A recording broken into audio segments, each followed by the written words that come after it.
Good afternoon. Just going to do a little video about a problem that I've had with my Icom 756 Pro 3. And the problem for me is the screen is completely dead. It was flickering for a couple of days, and then when I came back, having left the radio on for a couple of hours, the screen was blank and the screensaver had disappeared. So just a short video on potentially how to fix it.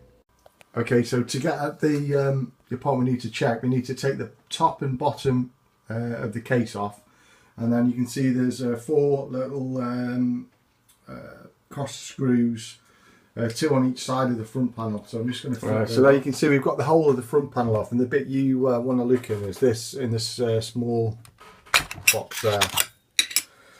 So just looking inside there, if we can get some focus on the camera. So when I first discussed this problem with Icom, the first thing they told me to check was the transistor there. Apparently that gets really hot and it can sometimes desolder itself from the board. Now in mine it was fine.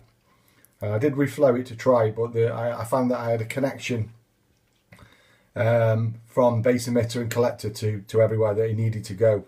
So I started working backwards.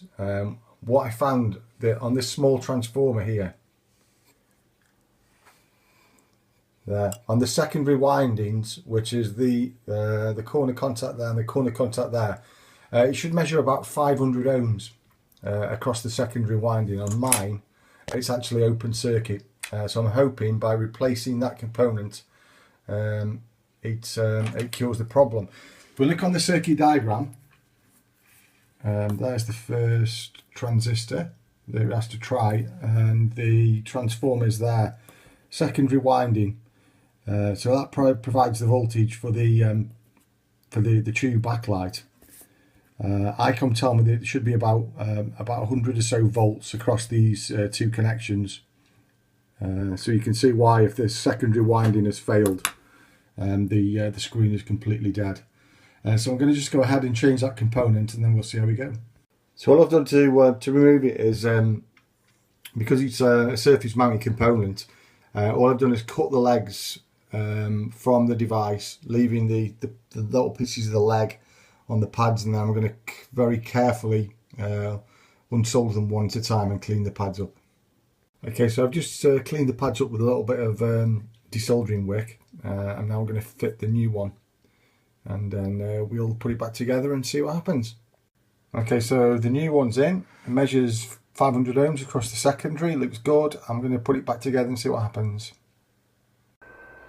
Well, the good news is, as you can see, it's fixed the problem.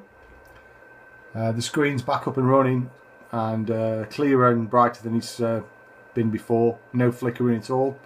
So if you've got a problem with the screen on your Icom 756 Pro 3, intermittent flickering screen or completely disappeared screen, then maybe this is the fix. And I'll put a little note on the video so you know exactly which part it was. But the cost of the fix was about £10 for the part, including delivery.